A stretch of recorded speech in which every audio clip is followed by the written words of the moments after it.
Hola, ¿cómo estás? Te doy la bienvenida una vez más a Todo tiene un porqué en la televisión pública. Hoy vamos a hablar de astronomía, pero vamos a remontarnos a la antigüedad porque vamos a ver justamente de qué forma los antiguos empezaron a estudiar el cielo y el universo.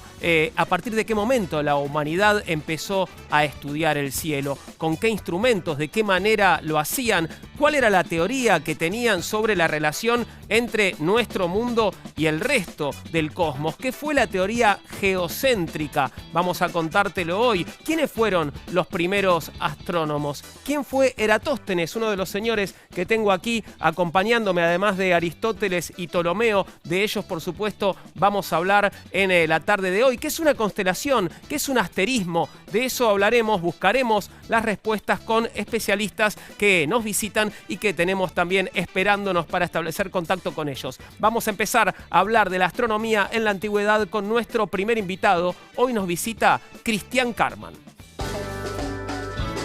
Cristian es doctor en Ciencias Sociales, es licenciado en Filosofía, es investigador independiente del CONICET, Consejo Nacional de Investigaciones Científicas y Técnicas, y es secretario de la Comisión de Historia de la Astronomía Antigua y Medieval de la Unión Internacional de Historia y Filosofía de la Ciencia.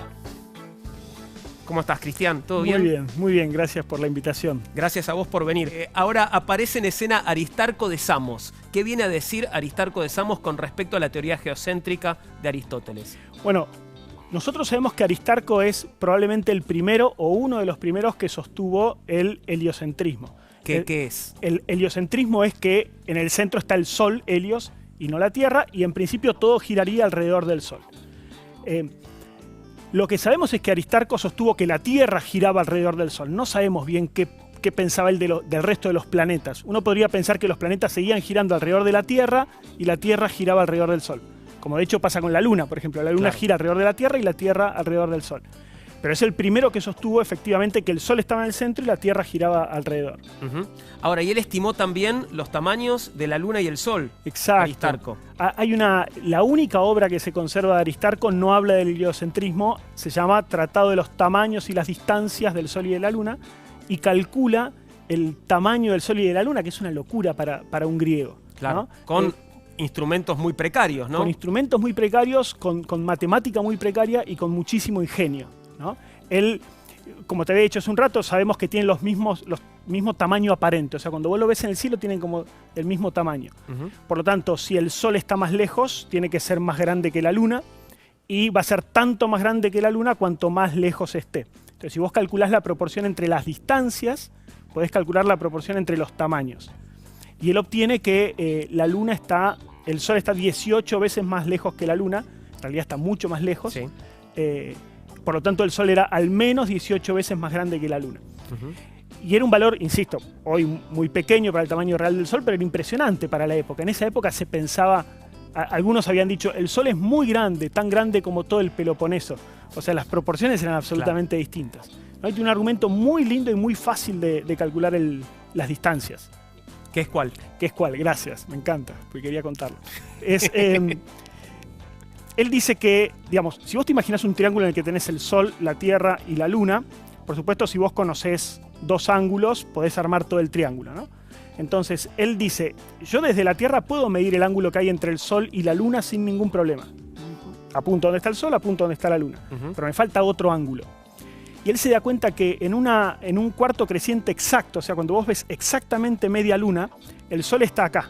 Por lo tanto, desde la Tierra vos tenés un ángulo recto. Sí. Entonces, si vos calculás el ángulo que hay en la Tierra en un momento de cuarto creciente, ya tenés dos ángulos. Sabés que este es recto, medís este y ya resolviste el triángulo.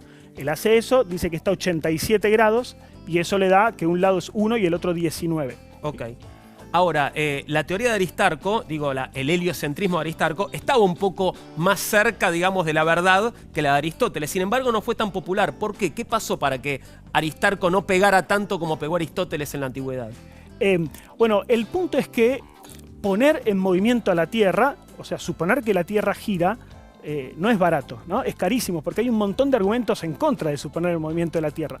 Fundamentalmente, no percibimos que la Tierra se mueve.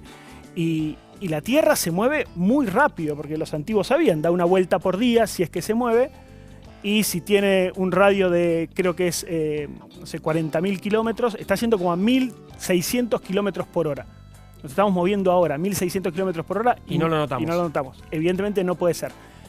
Obvio que la respuesta es, bueno, pero el movimiento rectilíneo no se siente, pero no es rectilíneo, es circular. O sea, es como un secarropas, ¿no? Deberíamos salir despedidos. Y ese era el argumento que usaban los antiguos. Decían, desde la astronomía, Aristóteles o Aristarco es lo mismo, pero desde la física, claramente la Tierra no se puede mover. Estamos con Aristóteles. Estamos con Aristóteles. Ahora, Aristarco fue de todas maneras una influencia importante para Copérnico, varios siglos después.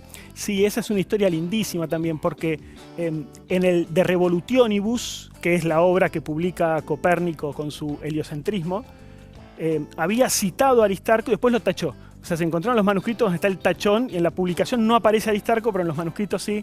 Por lo cual hay mucha discusión de si se quiso atribuir al mismo el heliocentrismo o no. En principio cita a otros antiguos también, así que probablemente no se lo quiso robar. De Aristarco tomó la idea de que la Tierra gira alrededor del Sol. Copérnico agrega que el resto de los planetas también. Bien. Y eso vuelve a Copérnico más atractivo que Aristarco. Claro. Bueno, tuvo tiempo también, ¿no? Tuvo muchos siglos.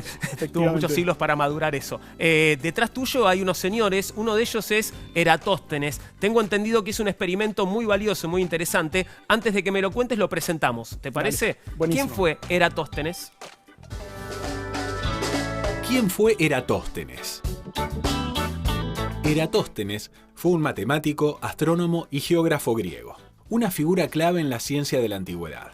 Escribió sobre muchos temas, en especial geografía, matemática, filosofía y astronomía. Nació en Cirene en el año 276 a.C., estudió en Alejandría y un tiempo en Atenas. Fue convocado por Ptolomeo III para que se hiciera cargo de la biblioteca de Alejandría, lo que hizo hasta el día de su muerte. Su obra se encontraba resguardada en este mítico edificio, pero tras su incendio y posterior destrucción, se perdieron casi la totalidad de sus escritos. Se le atribuye la invención de la esfera armilar, un modelo reducido del cosmos hecho desde la perspectiva terrestre. Este instrumento se utilizó en astronomía desde la antigüedad hasta el siglo XVII. También dedujo que la distancia al Sol era de 4.080.000 estadios. Los estadios eran medidas equivalentes a 185 metros. También calculó el diámetro del astro rey y la distancia a la Luna. Si bien estas dos últimas estimaciones no fueron correctas, la distancia entre el Sol y la Tierra es muy similar a la establecida en la actualidad. También el trabajo de Eratóstenes es considerado el primer intento científico en medir las dimensiones de nuestro planeta. Colocó rejillas de líneas superpuestas sobre los mapas que representaban la superficie de la Tierra. Usó paralelos y meridianos para vincular todos los lugares del mundo. Sus técnicas hicieron posible estimar la distancia desde ubicaciones remotas. Así fue como en su tratado de geografía se mostraron los nombres de más de 400 ciudades y sus ubicaciones. Además, se le debe un procedimiento conocido como la criba de Eratóstenes para obtener de un modo rápido todos los números primos menores que un número dado. La versión informática de este procedimiento se ha convertido con los años en un método estándar para caracterizar o comparar la eficacia de diferentes lenguajes de programación. Se cree que vivió entre 80 u 82 años. Los autores antiguos afirman que tras perder la vista y ya no poder leer ni contemplar la tierra y el cielo, se dejó morir de hambre. Sus detractores lo llamaban Beta, por la segunda letra del alfabeto heleno, ya que siempre estaba detrás del mejor de alguna ciencia. Sus admiradores lo llamaron Eratóstenes Pentatlos, el título que se le otorgaba al ganador de las 5 disciplinas olímpicas. Ambos sobrenombres, a favor o en contra, indican que fue uno de los eruditos de su tiempo. Sus investigaciones resultaron tan importantes que aún tienen impacto en nuestra vida diaria. ¿A qué se conoce, Cristian, como el experimento de Eratóstenes? Muy bien, Eratóstenes es entonces, que nosotros sepamos, por lo menos del que tengamos registro, el primero que calcula la circunferencia de la Tierra, qué tamaño tiene la Tierra. Habíamos visto... Aristarco calcula el tamaño y distancias del Sol y de la Luna y lo completa Eratóstenes con el de la Tierra. Y el experimento es una genialidad porque tiene algo el que tenía el de Aristarco, que es aplicar geometría muy sencilla para resolver un problema recontra complicado. Que es, no sé, imagínate si yo tengo una porción de pizza y quiero saber qué tamaño tenía la pizza completa. La pizza completa. ¿Cómo lo calculás? Y tengo que medir el ángulo ¿no? El Muy ángulo bien. que me da la punta, digamos, de esta slice de pizza. Exacto. Y bueno, y tratar de a partir de eso calcular la circunferencia completa. Exacto, bueno, esa es la idea de Eratóstenes. Si es una pizza, tal vez vos podés decir son 8 porciones y ya está, Sí. pero podría ser de cualquier porción. Entonces vos lo que tenés que medir es el borde de la pizza, cuántos kilómetros, en este caso era cuántos estadios tiene, entre dos ciudades, y medir ese angulito. Ujú. El problema es que el ángulo está en el centro de la Tierra, entonces Claro. no es fácil de medir. Y ahí aparece la genialidad de Eratóstenes. Él dice, si vos clavas un palo en una ciudad y en otra, los dos están apuntando al centro de la Tierra. Ahora, ¿cómo mido ese ángulo? La idea es, si yo pudiera, supongamos estamos así, si yo pudiera llevar este ángulo hasta acá, lo mido. Pero no puedo agarrar el palo y tratar de llevarlo Claro. porque se me va a ir torciendo a medida que camino. Entonces él se dio cuenta que los rayos del sol caen paralelos en toda la Tierra. Entonces, si el rayo de sol cae paralelo acá de tal manera que no hace sombra, cuando el rayo de sol cae acá, me está haciendo el mismo ángulo que acá. Entonces, él calcula el ángulo que le hace el rayo de sol y es el mismo ángulo que hay abajo. A la misma hora. Exactamente. Claro. A la misma hora, el mismo día, el mediodía, que es el momento en el que él eligió, tenés el ángulo. Y teniendo el ángulo, lo multiplicás y te da. Él encontró que entraban 50 porciones de pizza, eran 5.000 estadios, por lo tanto 250.000 estadios el tamaño de la Tierra. ¿Y más o menos acertó? Y más o menos acertó, eso es cierto, no sabemos exactamente cuánto medía un estadio, por lo Claro. cual no estamos tan seguros, pero acertó muy bien. Pero me gusta el acertó, porque ese es parte del problema. Eratóstenes es reconocido por todo el mundo y Aristarco pobre no, porque los valores de Aristarco eran malos y los de Eratóstenes eran buenos, pero fue un poco de suerte. Lo importante de estos es el método. Claro. O sea que habían propuesto un método geométrico para obtener estos valores que eran tan difíciles de obtener.